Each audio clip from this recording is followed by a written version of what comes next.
Bom dia, amados irmãos, Igreja Batista Maranata e demais ouvintes, nossos visitantes e amigos. Graça e paz a todos. Estamos reunidos mais uma vez aqui, ainda virtualmente, para a nossa Escola Bíblica Dominical. Nós estamos hoje iniciando uma nova série, que está aqui em Romanos, no carta do apóstolo Paulo à igreja em Roma. E este nosso módulo, ele vai ter duração, contando com a aula de hoje, 13 semanas. Então eu convido os irmãos e ouvintes para buscarmos o nosso Deus em oração. Vamos orar. Glorioso e bendito Deus, nós estamos mais uma vez reunidos em torno e diante da Tua palavra, principalmente diante da Tua presença, para podermos Te prestar este culto de adoração. É um culto, sim, Pai, porque nós estamos aqui para sermos ministrados pelo Teu Santo Espírito que habita em nós e que Ele de fato seja o nosso ensinador. As lições preciosas que o Senhor tem nos deixado na Tua palavra, e então que o Senhor nos dê o discernimento, o entendimento, ilumina, Pai, as nossas mentes. Abençoa cada um que tem chegado para estar aqui conectados, sintonizados para este estudo. E então que nós sejamos edificados e edifiquemos uns aos outros. Mas também isso tudo vai ser feito exclusivamente para a Tua glória. Eu te bendigo no santo nome de Jesus, o meu Senhor e Salvador. Amém. Amém, Senhor. Amém. Muito bem. Deixe-me dar algumas instruções para os irmãos de como que vai funcionar esse nosso módulo durante esse trimestre, né? Então são 13 semanas, vai dar um trimestre.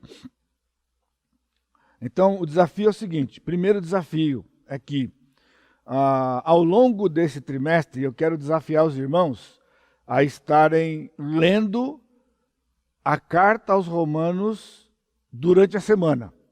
Então são 16 capítulos, vai dar 2 capítulos e um pouquinho por dia. Vocês estão ouvindo? Não é uma vez ao longo do trimestre.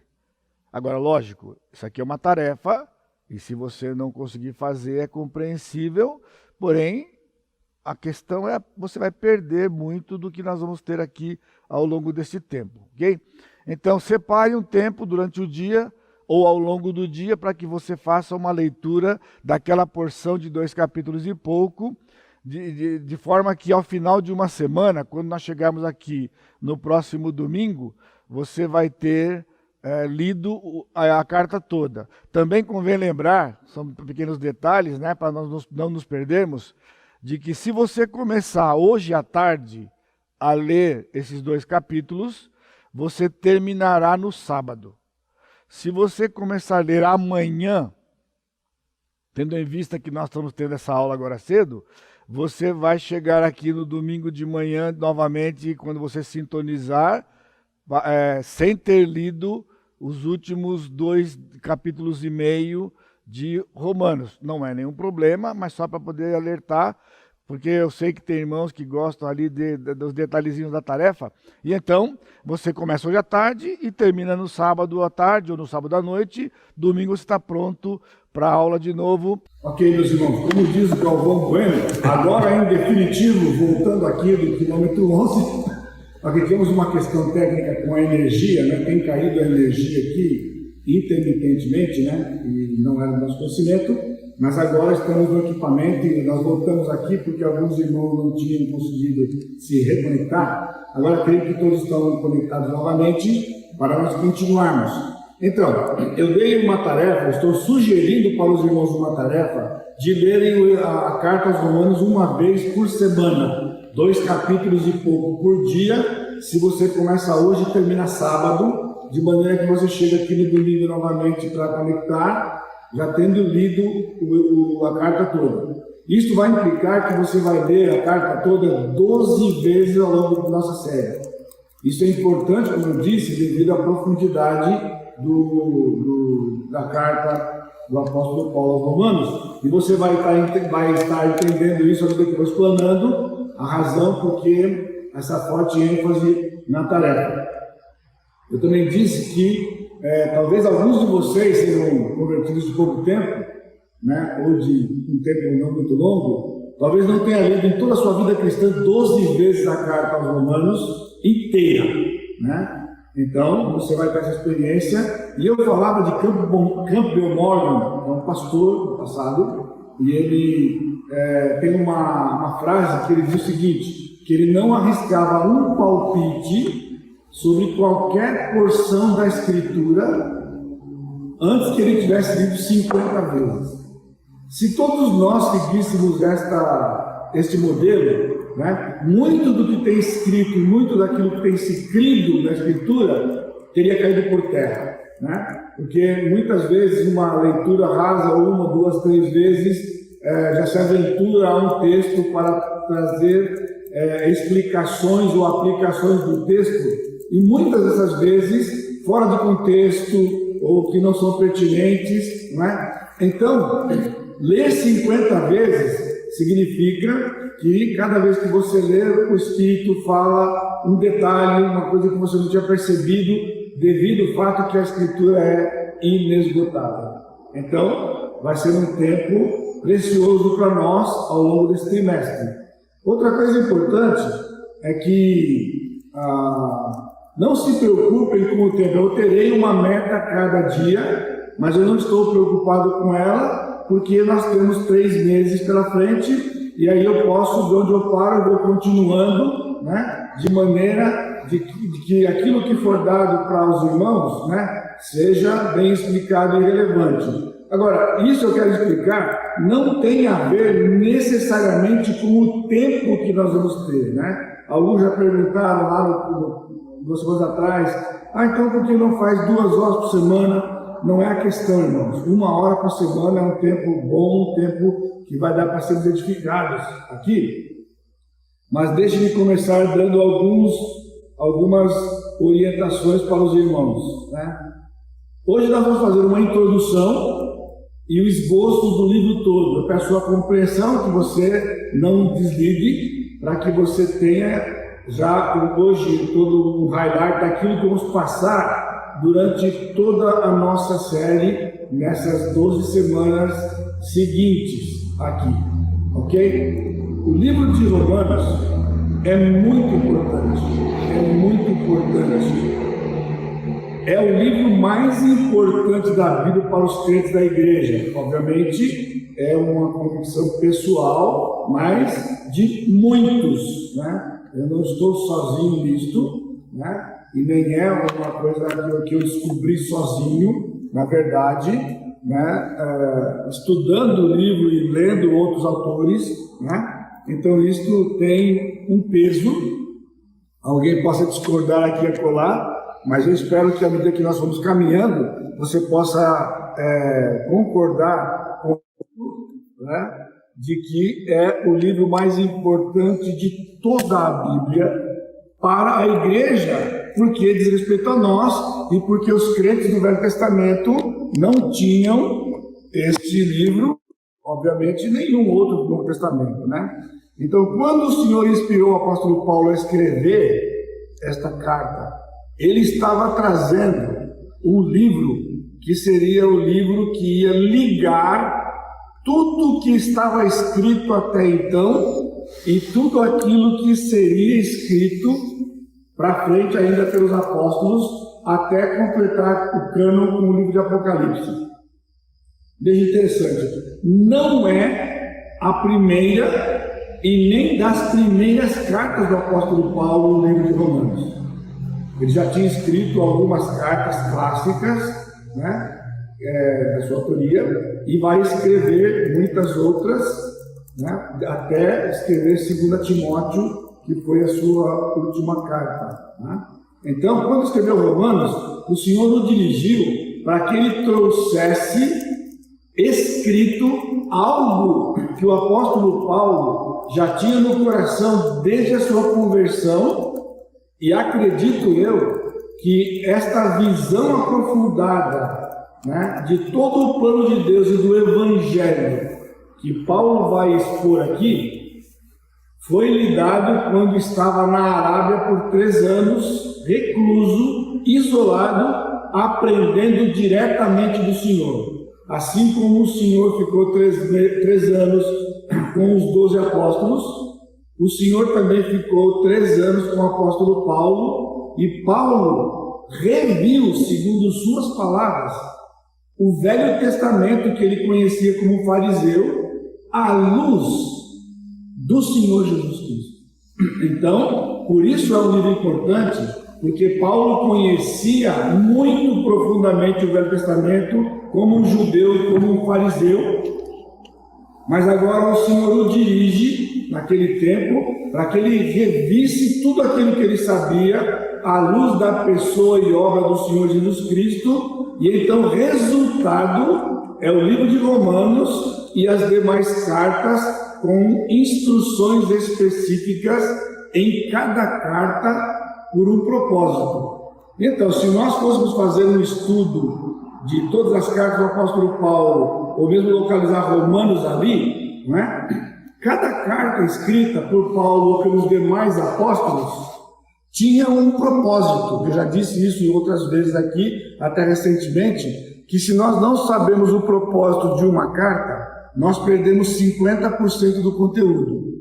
Então, quando Paulo escreveu a Corinto, a primeira carta, tinha uma razão, a segunda carta, aos Tessalonicenses, aos Gálatas, e isso normalmente era pelo momento que a igreja passava, pelos problemas internos ou conceitos falsos que havia entrado dentro daquela comunidade. O apóstolo Paulo, então, dirigido pelo Espírito, regulamentava, esclarecia e orientava. Romanos é singular, porque ele não escreveu o livro de Romanos por causa de nenhuma circunstância que estivesse ocorrendo antes ou durante o período em que ele escrevia. Ele manifesta, nós já vimos isso em live recentemente, no capítulo 1, que ele tinha um desejo ardente, incessante, de estar com aqueles irmãos. Mas o Senhor o havia impedido. E a razão por que ele queria ir lá, porque ele queria compartilhar com eles algo que estava sobre os seus ombros, que era o ministério aos gentios. Qual é a razão? O conteúdo do que ele ia escrever. Paulo ia escrever algo para aquela igreja que era fundamental e que ficaria como base do evangelho para a igreja na sua explanação, linkando inclusive com o Velho Testamento. Então, embora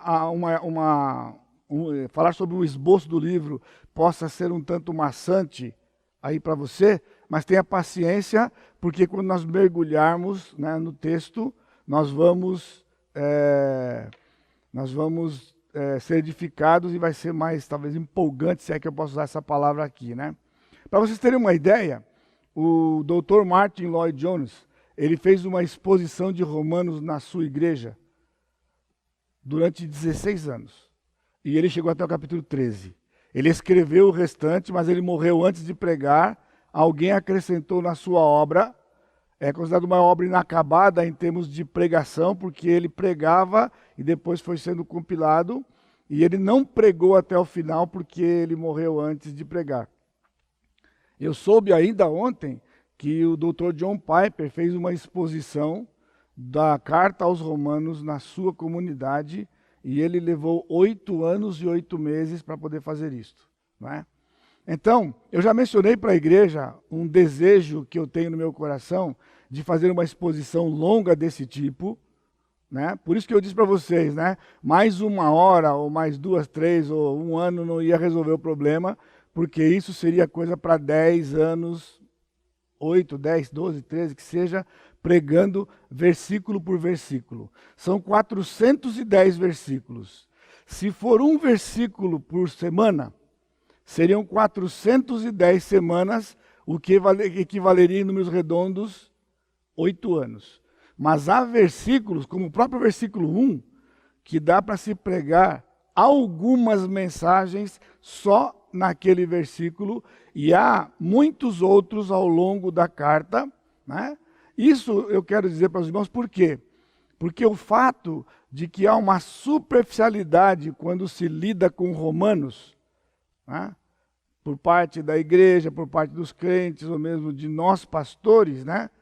É de prejuízo para a vida do crente, debaixo sempre da soberania de Deus, com certeza, mas é um prejuízo controlado por Deus, mas há um prejuízo. Então eu gostaria que fosse mais uma vez uma bênção para os irmãos, quando nós vamos meditar de maneira mais detalhada sobre este livro, não é?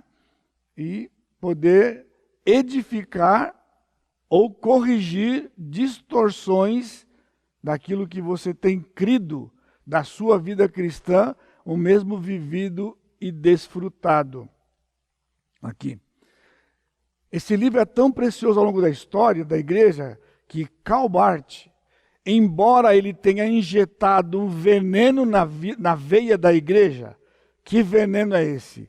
Ele trouxe uma frase que ecoa até hoje, desastrosa, de que a Bíblia não é a palavra de Deus, mas a Bíblia contém a palavra de Deus. Ele está indo contra a inspiração plenária das Escrituras. Porém, ele foi um instrumento de Deus usado no século passado, mais ou menos em 1920, quando ele escreve e lança um comentário de Romanos, em que Deus usa este homem para recuperar, coisa irônica, não é? A inspiração da Escritura que havia sido destruída desde Immanuel Kant, por alguns séculos, no Iluminismo para cá, onde a Escritura não era nada além do que um texto comum. E então ele escreve, outros autores lançaram dicionários de 10 volumes com 500, 600 páginas cada volume, na maior parte deles, para falar das palavras especificamente. Quando eu tenho dado para os irmãos pregações falando de palavra por palavra, porque isso é importante. E assim, se fôssemos fazer isso com o livro de Romanos, então nós teríamos muito tempo para aprender e crescer. Romanos é a essência do Evangelho. O apóstolo Paulo abre no capítulo 1, versículo 1, Paulo, servo de Jesus Cristo, chamado para ser apóstolo, separado para o Evangelho de Deus. Paulo, servo de Jesus, seria uma mensagem, chamado para ser apóstolo, daria uma outra mensagem, separado para o Evangelho de Deus. Primeiro versículo, logo na abertura, antes que Paulo falasse, como nos nossos dias, bom dia, ele já disse a que ele se propunha quando ia escrever este livro aqui para eles. O Evangelho de Deus. O Evangelho de Deus. Ele poderia funcionar como um quinto evangelho, porque ele vai explanar o Evangelho de maneira profunda, como ele coloca aqui. Portanto, o que é o Evangelho de Deus? As boas novas, as boas notícias de Deus para o seu povo. Assim como quando os anjos disseram para os pastores, eis que vos trago boa nova de grande alegria. Qual era a boa nova? Vos nasceu em Belém o Senhor Jesus Cristo. E eles foram para lá. Qual é a boa nova aqui? A boa nova aqui não é a salvação do Senhor. Não é a salvação do Senhor, porque nós temos muitas informações no Velho Testamento sobre a salvação de Deus para o seu povo no seu plano. Mas as boas novas a que ele se refere aqui é a salvação através da obra do Senhor Jesus Cristo, que era uma novidade para o povo de Israel, bem como para os gentios. Tem sido ao longo desses anos a minha convicção pessoal de que Romanos é o método de evangelismo de Paulo. O que eu quero dizer com isso? Eu não estou falando do conteúdo do evangelho, porque ele é unânime, mas eu estou falando de um método de evangelizar. Por que Paulo tinha ansiedade de ir lá a Roma? Porque ele não fundou aquela igreja. Então, ele queria dar para ele agora, então, por não poder ir lá, por escrito, aquilo que ele fazia e fez em cada lugar que ele foi para fundar uma igreja. Como Paulo pregava o evangelho nos seus detalhes, a sua abordagem está no livro de Romanos. Por isso, um livro importante que requer atenção. Eu estou dizendo isto porque no tempo moderno, no mundo moderno, né, mais de século, se pensar aqui no Brasil, mais de um século do evangelho no Brasil, os métodos, via de regra, não tem nenhuma semelhança, ou muito pouca semelhança com o evangelho com o livro de Romanos, na abordagem. Por exemplo, o livrinho sem palavras, como já citei outras vezes, o livrinho sem palavra, quando a titia ou a professora da escola dominical, a irmã lá vai dar aula, ela recebeu um material em que ela vai falar do evangelho para as crianças usando um livrinho sem palavras pelas cores. E quando ela vai começar a falar para eles sobre o evangelho, começa por onde? Começa pelo céu, pela parte dourada. Começa pelo céu. E então, oferece o céu para as crianças e depois vai logo para a parte preta, dizendo de que tem um problema, tem o pecado, e por causa do pecado não pode ir para o céu. E então, vai para a parte vermelha e fala da morte do Senhor Jesus Cristo, do sangue de Jesus, e fala da parte branca que tem paz, e a parte verde que é a esperança que o homem tem em Jesus. Tudo perfeito em termos de conteúdo, mas a ordem faz diferença. Por quê? Porque quando se oferece o céu para alguém, mesmo que imediatamente depois você venha e fale sobre o pecado, você vinculou o pecado a uma motivação de ir para o céu. E tratar com o pecado não tem nada a ver com ir para o céu. Então, eu vou tratar com o pecado porque eu quero ir para o céu. Mas como o céu está longe e todo mundo espera que vai morrer velhinho, ninguém quer morrer cedo. Quer morrer velhinho. Então significa ficar aqui na terra o maior tempo possível.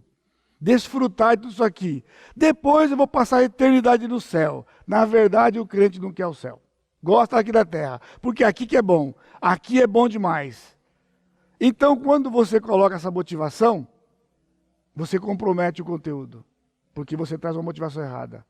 Assim foi o evangelho explosivo. Aquelas duas perguntas. Se você morresse hoje e chegasse no céu e o Senhor perguntasse para você por que eu devo deixar você entrar no meu céu? Então você vai dizer, eu nunca matei, nunca roubei, e você vai... E então, agora, irmãos, primeiro, quando chegar na porta do céu, o Senhor não vai estar lá perguntando nada. Só chegará na porta do céu quem for entrar no céu. Quem não for entrar, guarde isso, se você está nos ouvindo, e Cristo não é o seu Senhor, você nunca verá o portão do céu. Nunca verá o portão do céu. Você pode ter certeza. Nem o portão, nem a grade, nem a cor da grade, se é que tem grade. E detalhe, não vai ser Pedro que vai estar lá na frente. Não vai ser Pedro. Porque o céu é do Senhor. É a morada do Senhor. Por isso essas perguntas... Eu estou falando porque na época que eu estudei, na década de 80, era propagado como um método eficaz. 75% das pessoas abordadas pelo evangelismo explosivo se rendiam a Jesus. Só que eles não entendiam de que a pessoa era convencida por causa dos argumentos, mas não convertida. Não convertida. De novo, diferente do apóstolo Paulo. Então, nós vamos aprender com o apóstolo Paulo como compartilhamos o evangelho, como desfrutamos do evangelho, Paulo escreveu aquilo que ele fazia em todo lugar que ele ia. Quando ele foi a Éfeso, quando ele foi a Filipos e assim por diante. Ele chegava e ele pregava com esta abordagem, e o Senhor então o moveu para deixar por escrito para nós. Ele vai da eleição à glorificação, o plano completo. Pois é, eleição é um negócio que causa pavor, causa ira. Irmãos, não existe evangelho sem eleição. Não existe. O apóstolo Paulo vai deixar isto cristalino. Ah, pastor, então por que essa controvérsia toda? Porque o homem não gosta de ficar relegado a segundo plano. Na verdade, quem quer ser o protagonista e o ator principal é o homem. Então, quando se coloca que ele não é o ator principal da coisa, que o ator principal é exclusivamente o Senhor, há uma repulsa. Impossível que o homem não faça parte disso. Essa coisa de que Cristo é um presente. Eu estou falando porque eu ouvi isso a minha vida inteira. A minha vida inteira. Cristo é um presente. O Senhor te deu um presente. Agora, como todo presente, você aceita ou rejeita. Portanto, quem dá a palavra final? O homem, se ele aceita o presente ou não aceita o presente. Isto é um desconhecimento completo do livro de Romanos. Desconhecimento completo. E nenhuma página, nenhum versículo aqui tem qualquer pista que pudesse dar apoio para este tipo de abordagem. Mas é a abordagem comum. Ah, Jesus disse, pastor, que a fé daquela pessoa foi que curou e ela foi salva por causa daquela fé que ela... Irmãos, não suporta no livro de Romanos uma coisa desta. A fé. Paulo escreve isto em Efésios, mas ele deixa claro nas páginas de Romanos. É um dom de Deus. Quando Jesus disse, a tua fé te salvou, foi a fé que você recebeu. Porque se não tivesse recebido a fé, você não tinha crido, não tinha sido salvo e teria o inferno como futuro, escolhido pela própria pessoa. Paulo vai deixar isso aqui também claro.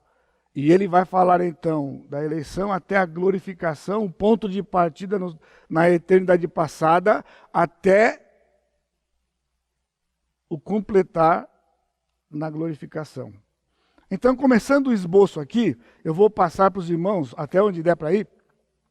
Na semana que vem eu completo se faltar, e depois a gente já entra no capítulo 1 especificamente, porque é a base. O capítulo 1 não é capítulo 1 por acaso. Capítulo 1 é capítulo 1 porque tem que dar a base do que ele vai falar para frente. Então veja, ele faz de versículos 1 a 15 algo preliminar. No versículo 1 o tema que é o Evangelho de Deus, que eu já mencionei. Ele então faz uma apresentação, uma saudação, e ele vai fazer uma gratidão pelos crentes de Roma, e o seu desejo de ver foi aquela live que eu dei, versículos de 8 a 15. A última que eu dei foi versículos 1, a última que eu disse, não a de sexta agora, né? A penúltima, então, eu falei de 1 a 7. Então, de 1 a 7, ele faz um tratado sobre o Senhor Jesus Cristo, que é a base do Evangelho de Deus, porque isso era novidade no Velho Testamento. Novidade no Velho Testamento. As promessas e profecias com respeito ao Messias se cumpriram em Jesus da forma profunda que o apóstolo Paulo coloca. E depois, então, ele diz do seu desejo, versículos de 8 a 15, de estar com aqueles irmãos. Ok? Foi o que nós vimos nas duas lives. Aí, versículos 16 e 17, ele vai trazer o evangelho introduzido por Cristo. Pois não me envergonho do evangelho, porque é o poder de Deus para a salvação de todo aquele que crê. Então, pastor, tá aí, olha, o senhor foi traído por si mesmo, todo aquele que crê. Não é o que a gente tem ensinado? Que quem crê é salvo. Então o homem crê. Mas você está dizendo que esta fé nasceu no coração dele. Esta é uma convicção desastrosa. Sabe qual é a convicção? De que quando o homem pecou no jardim, ele não caiu totalmente. É isso que é ensinado. Ele caiu, mas algo da imagem de Deus ficou dentro dele, que é como se fosse uma pequena chama de um braseiro a apagar. Mas você chega com um fole, sabe o que é fole? E o que acontece quando joga oxigênio no fogo? Aquilo reacende. E então reacende e ele crê em Jesus, que aquela chama está lá. Onde está? Nunca ninguém mostrou para mim. E olha que eu já li um bocado atrás. Deve estar no mesmo capítulo que está escrito: a 1000 chegará e 2000 não passará. Que deve estar perto daquele outro versículo: quem não vem pelo amor, vem pela dor. Deve estar, porque no texto inspirado nunca achei de que a gente abana, e esse abanar é o convencimento da palavra, para que em algum momento a pessoa se desperte e creia. Não, o que está escrito aqui: de todo aquele que crê, porque é pela fé. Ele diz aqui: visto que a justiça de Deus se revela no evangelho de fé em fé, como está escrito, o justo viverá por sua fé. Fazendo uma citação de Abacuque 2,4, o pastor Fábio nos deu uma live, o Brasolim também deu uma live em Abacuque. Está lá no Velho Testamento. O justo viverá por fé. Fé que ele recebe do Senhor, pelo Espírito Santo, porque senão não vai crer. O Evangelho de Cristo no capítulo 1, versículo 17. Ou seja, Deus está fazendo algo. Veja aqui, ele diz que o Evangelho é o poder de Deus. Não é o poder do homem. Não é o homem reacendido. É o poder de Deus. Você percebeu nesse ritmo aqui? Vamos chegar? Não, vamos, calma. É só aqui uma explanaçãozinha, um highlight para você voltar domingo que vem e voltar nas próximas 12 semanas. Tá bem? Não falte. Lembra? Faltar no culto é fria. Faltar na escola dominical também. Então vamos lá. Deus está fazendo algo. O que ele está fazendo? Versículo 17. Ele está dando ao homem a justiça de Cristo. Ele não está reacendendo algo no coração do homem. Isaías diz que a nossa justiça é como o trapo da imundície. O melhor que o homem tem dentro do coração é podre como os panos da lepra. Cheio de bicho. Essa é a justiça do homem. E não há como tirar bicho de algo podre, a não ser eliminar o que é podre.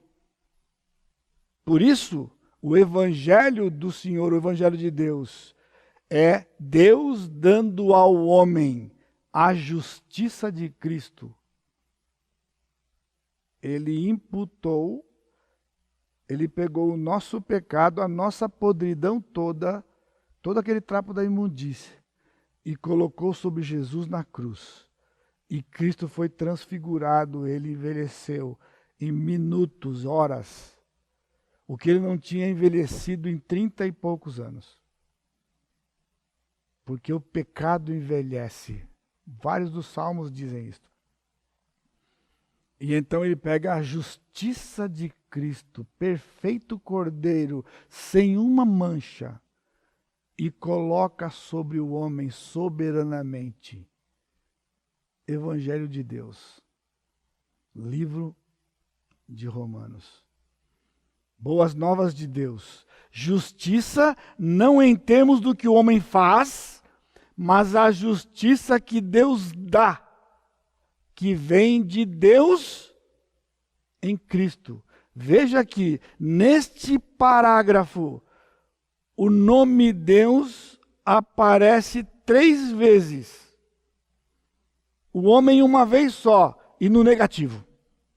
As boas novas de Deus, ou seja, o Evangelho de Deus, no versículo 1, é a justiça, não em termos do que o homem faz,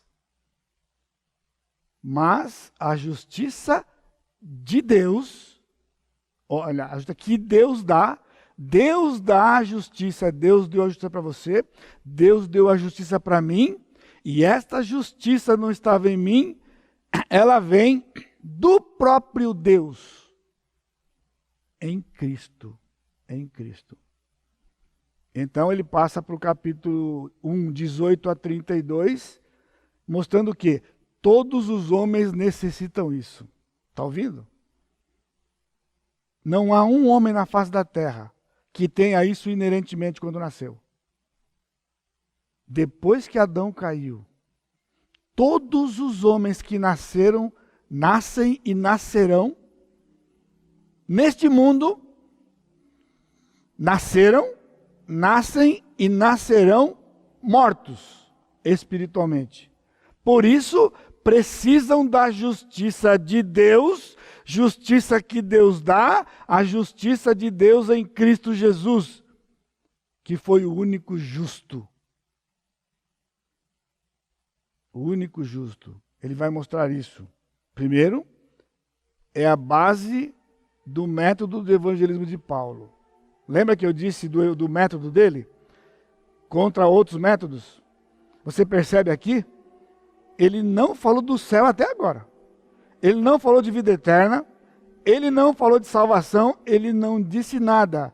As boas novas do Senhor é a justiça de Deus. Por quê?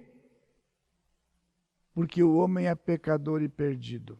E ele vai determinar, ele vai descrever isso, vamos ver domingo que vem, de 1:18 até o fim do capítulo 2. Você está ouvindo? Os 2 primeiros capítulos de Romanos, ele vai falar sobre o pecado do homem e a sua necessidade de uma justiça imputada, porque o homem não consegue essa justiça por si mesmo. É imputada, é dada, é transferida pelo poder de Deus de tirar de Jesus e passar para o homem. Louvado seja o Senhor porque Ele me incluiu nisso e porque Ele lhe incluiu e fez isto. O estado de pecado de todos os homens. De 1:18 a 32, nós vamos ver. Os gentios necessitam dessa justiça terrivelmente. Nós vamos ver que o homem por si só se afunda numa espiral descendente, começando com negar a Deus, a exemplo do que Adão fez, até trocar Deus por nada e não existir Deus. Viver uma vida por si, à mercê de si mesmo, tudo por si, é isso que o homem consegue fazer. E somente isto, se distanciar cada vez mais da verdade e do plano.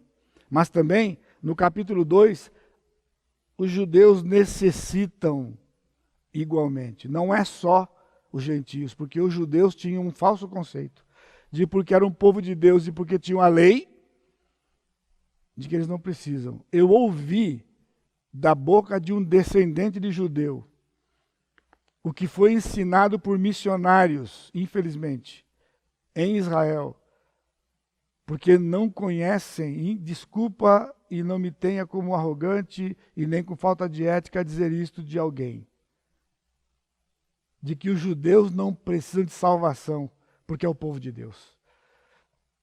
Eles só precisam se apropriar do que Cristo fez, mas por serem judeus, já estão inclusos. Isso é ensinado. Isso é ensinado. Não conhece o livro de Romanos, porque aqui, no capítulo 2, está defendido pelo apóstolo que os judeus precisam da justiça de Cristo nos mesmos moldes dos gentios. E então chegamos ao capítulo 3, em 2 partes, porque então alguém, olha como o homem se ofende. Só por dizer isto, alguém já se defendeu.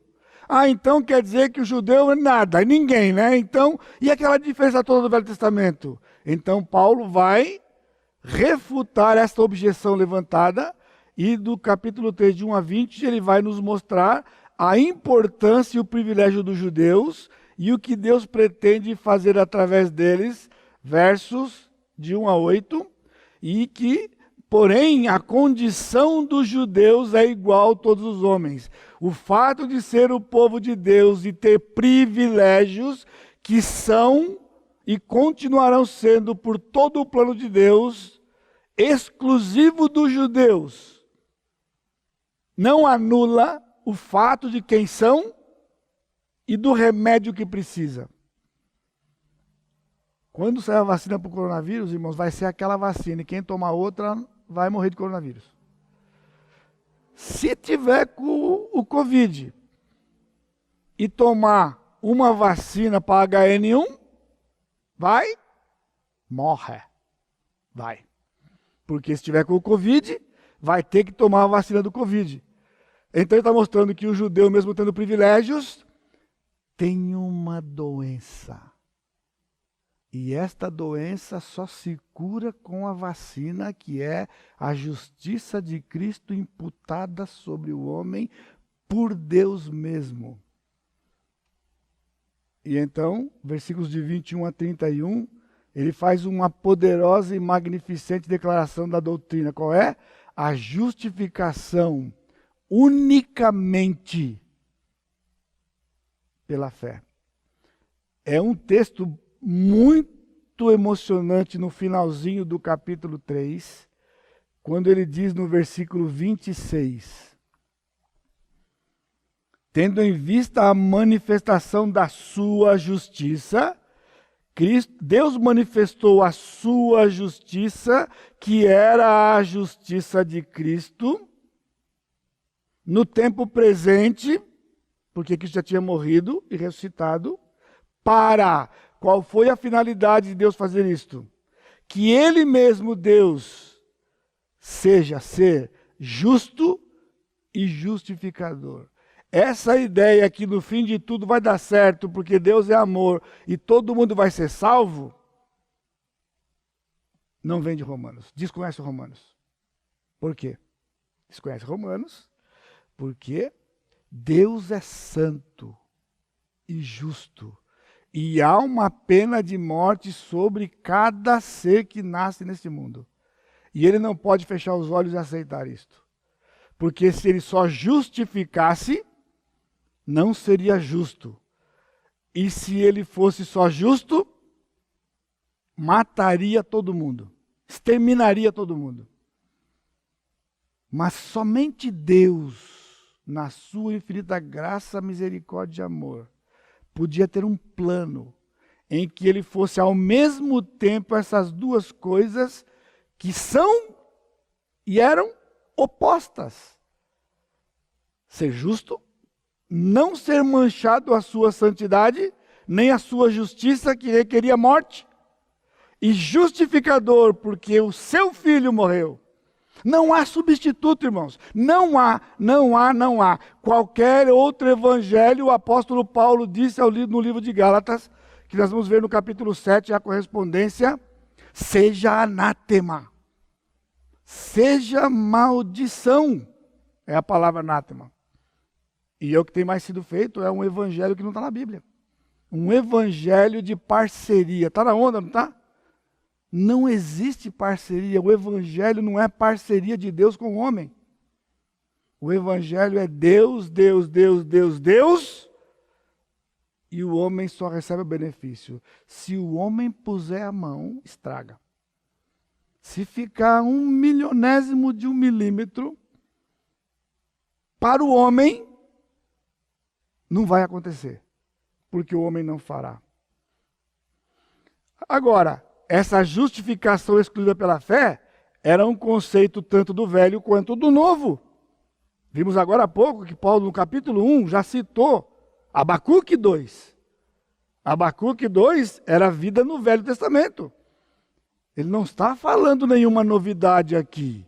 E me pasma que se não era uma novidade lá nos dias de Paulo, no começo da igreja, como pode ser uma novidade hoje, 2000 anos depois? Mas quando a gente prega esse tipo de mensagem, a gente é ET. A gente é herege porque está empregando o que não está na Bíblia. Por quê? Porque já está invadido no coração dos homens. De que o homem tem parte nesse processo. E nós vamos ver, mesmo os mais conservadores falham nisto, porque dizem que a santificação é a nossa parte no processo. No livro de Romanos não vai dar. Vamos ver isso. Já falo já. Não desligue agora. Não desligue. Mantenha aí, porque aqui o Caio e o Pascoal estão apostos ninja. Criaram um sistema que não cai. Então não desliga aí, porque aqui não vai cair. Vamos lá? Seguinte, no nosso esboço, Deus sempre tratou com o homem e o abençoou na base da fé somente, o capítulo 4. Como ele vai fazer isso? Brilhantemente pelo Espírito. Paulo traz no cenário o pai da nação. O pai não só de Israel, mas o pai de todos que são e serão salvos. Todos os que foram a partir dele e todos os que são e que ainda serão salvos, trouxe Abraão no cenário. E, irmãos, eu vou dizer para você, Paulo dá um show aqui, mostrando para eles, como é que foi que o nosso pai Abraão foi justificado? Depois da circuncisão, que fazia parte da lei, de modo nenhum. Antes de ser circuncidado, o Senhor o chamou, colocou fé no seu coração, ele creu, abandonou tudo, viajou 1000 quilômetros a pé, para chegar na terra da promessa, para fazer uma nação, da qual viria o Senhor Jesus Cristo. Não era a nação de Israel para ter uma nação nova, não era a nação de Israel para ter uma nação predileta, era uma nação especial, irmãos, tanto quanto Maria foi especial. Era uma mulher qualquer, era pecadora, mas foi especial, porque através dela, humanamente, o Senhor Jesus Cristo entrou na terra. Assim Israel, o Senhor podia ter trazido Jesus de qualquer nação já existente. Não, de Deus é tudo novo, Ele criou uma nação a partir de um homem. E esta nação foi especial, e é especial no coração do Senhor, não por não ter pecado e não precisar da salvação, mas uma nação, da qual viria a justiça de Deus para ser transferida e imputada para os homens. Agora, você lembra, né, numa aula presencial aqui, você levanta a mão, você discorda, conversa, e aqui não vai dar, eu estou seguro. Mas eu vou dar uma colher para você, tá bom? Eu não vou ficar protegido atrás dessa câmera, não. Viu? Pega o meu e-mail e manda a sua pergunta. Manda a sua dificuldade, o que for. Pede o meu zap e manda. Agora, presta atenção. E, por favor, se você me mandar uma pergunta, eu poderei responder ou não diretamente para você, dependendo da pergunta, eu vou responder na aula. Para todo mundo, se for uma pergunta que diz respeito a todo mundo. Se for uma pergunta que eu entenda que era uma dúvida muito pessoal, eu lhe responderei. E você terá a oportunidade de interagir, mesmo virtualmente. Certo? Ora, se você quiser fazer um vídeo lá no WhatsApp, eu não sei. Todo mundo não sei ao mesmo tempo, mas enfim. Manda lá, eu respondo para você, para ajudar você a entender. E ele então traz Abraão, mas traz Davi também. Porque ao citar Davi, ele vai mostrar que Davi, nos seus salmos, já escreveu sobre isto. Davi cria na justificação pela fé. Davi cria, portanto, ele estava dizendo no capítulo 4 para os romanos, não se espantem, havia judeus dentro da comunidade, e não eram poucos. Os judeus que viviam em Roma estavam espalhados já pela nação, pelo império, desde o Velho Testamento. Não se espantem com esse assunto. Qual que é a dica? No capítulo 4, ele vai dizer, é só você olhar lá. Versículo 18, Abraão, esperando contra a esperança, creu para vir a ser pai de muitas nações, segundo lhe fora dito, assim será a tua descendência. Ele está citando o Velho Testamento, no versículo 16, ele diz, ao que está no regime da lei, mas também ao que é da fé, que teve Abraão, porque Abraão é pai de todos nós. É pai de todos nós. É só olhar o Velho Testamento. O Senhor não mudou. Eu estou dizendo isso aqui, sabe por quê? Muitos crentes e muitos pastores acreditam que no Velho Testamento, uma pessoa que cumprisse a lei seria salvo. Eu já ouvi isso em exame de pastor. Bom, eu não preciso nem dizer que ele entrou por um beco sem saída, né? E deu uma contornada, passou com restrição, mas passou. Porque ele defendeu isso, de que o Velho Testamento, se cumprisse a lei, era salvo. Eu sei, ele tentou explicar o inexplicável. Se, desculpa a brincadeira, meus irmãos, há uma brincadeira que a gente faz quando está jogando truco. Se minha avó tivesse viva, ela não estava morta. Se. A Escritura é clara, o problema do homem não é comportamento. Guardar a lei não resolvia o problema do que estava no coração do homem. Vocês não estão entendendo. A queda foi total. Aí você diz, lá vem ele, calvinista, né? Depravação. Eu falei a palavra depravação aqui, falei agora. Não. A Bíblia diz que a queda foi total. O homem perdeu-se totalmente. Totalmente. O argumento total é que a justificação, sempre foi de graça. Sempre foi de graça. Ele diz isto no capítulo 4, que veja 16 de novo. Esta é a razão porque provém da fé, para que seja segundo a graça.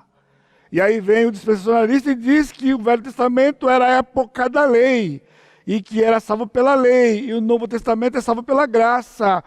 Não conhece Romanos, não está em Romanos. Lá no Velho Testamento, a salvação já era de graça. Se era de graça, não era resultado de cumprir a lei ou nada. Era dada. E não tem essa de dar e não aceitar. Era dada. E a pessoa, movida pelo Espírito Santo, recebia e desfrutava. Vamos ver isso aqui e vai dar um monte de nó. Mas nós vamos ver que o apóstolo Paulo mesmo tira o nó. Mais um minutinho só e vamos parar aqui. Aí então, capítulos de 5 a 8. A certeza, a plenitude, a finalidade desta grande salvação. Agora, presta atenção, aqui, irmãos, é que a abordagem distorcida pode complicar. Porque você vai encontrar na maior parte dos esboços de Romanos, de que capítulos de 5 a 8 capítulo 5 a justificação, capítulo 6 a 8 a santificação progressiva. Mas nós vamos ver aqui, ao estudar Romanos capítulo por capítulo, de que não procede. De 5 a 8, o apóstolo Paulo vai falar da certeza, a plenitude e a finalidade dessa grande salvação.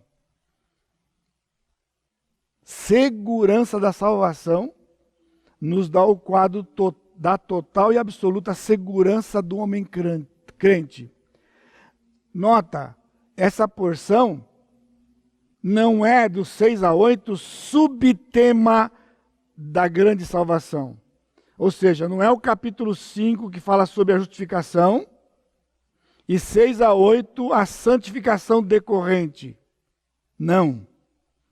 De 5 a 8 é o grande tema da salvação, mostrando a justificação e que essa justificação traz segurança eterna e aqui. Impossível que o homem perca, independentemente do que ele faça e se comporte. Aí que o bicho vai pegar, mas guarde, chegaremos lá no capítulo 6 e 7.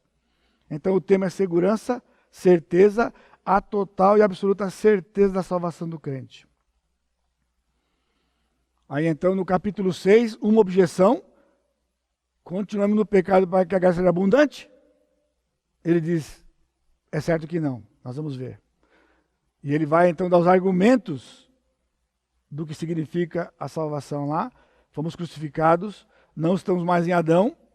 E nós temos então no capítulo 7 uma segunda objeção. Quando Paulo põe a lei de lado, ele diz, então a lei era pecado? Paulo disse, não, não era pecado, a lei é santa, justa e boa. Alguns pensam que, embora cremos no Evangelho, nós temos que continuar observando a lei. É um grupo aqui, mas muitos crentes dentro das igrejas evangélicas, fundamentalistas, não acreditam que é a lei do Velho Testamento. É sutil, irmãos.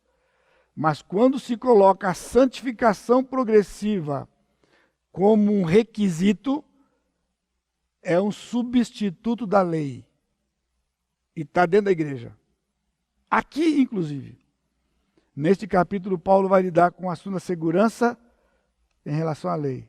Vai dar os argumentos, então, no capítulo 7. E, finalmente, no capítulo 8, nós vamos ver que não tem intervalo, não há contradição, ele vai continuar o assunto. Não há condenação. Aí ele vai dar os argumentos de que o Espírito Santo, então, é que faz toda esta obra de segurança. A segurança da salvação não está no nosso comportamento, não está na nossa luta, não está em nós nada. O Espírito Santo conduz a nossa santificação para que cheguemos aonde o Senhor planejou. Você conhece como eu Filipenses 1,6. Estou plenamente certo que aquele que começou a boa obra, Deus, começou quando? Na cruz em Cristo, há de completá-la. Quem vai completar a obra? Deus. Ele não diz, ele começou a boa obra, aí você assume e vai viver, vai se esforçar, vai santificar e no final vai para o céu. Não ia um? Eu não ia. Quer que eu diga? Eu não ia.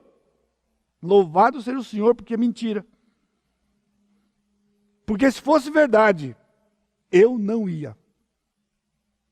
E nem o apóstolo Paulo. Nós vamos ver isso aqui. Nem Paulo ia. E ele sabia disso.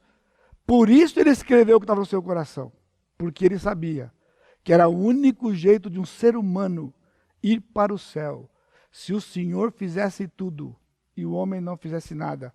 Porque senão o homem estraga tudo. Muito bem, meus irmãos. Essa é a nossa porção de hoje. Aí nós só temos capítulo 9 a 11, que é o exemplo do judeu, o remanescente de Israel, e 12 a 16, as partes práticas. Mas eu começo a aula semana que vem, discriminando isso, e já entro no capítulo 1. Obrigado pela sua paciência e perseverança de continuar aqui, tá bem?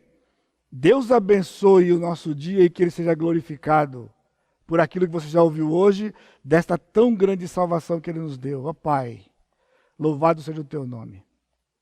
Porque o Senhor é nosso Deus, o Senhor nos salvou e tem nos salvo com uma salvação grandiosa. Grandiosa. E ela é grandiosa porque nós não temos parte. Nós somos beneficiados, exclusivamente beneficiados. Porque o Senhor nos amou de uma maneira inexplicável, incompreensível até. Eu sei que nós só compreenderemos totalmente no céu. E vamos te glorificar por toda a eternidade que estivermos desfrutando da tua presença santa e gloriosa. E eu te bendigo e te agradeço no santo nome de Jesus por esse tempo. Amém, Senhor. Amém. Deus abençoe, meus irmãos.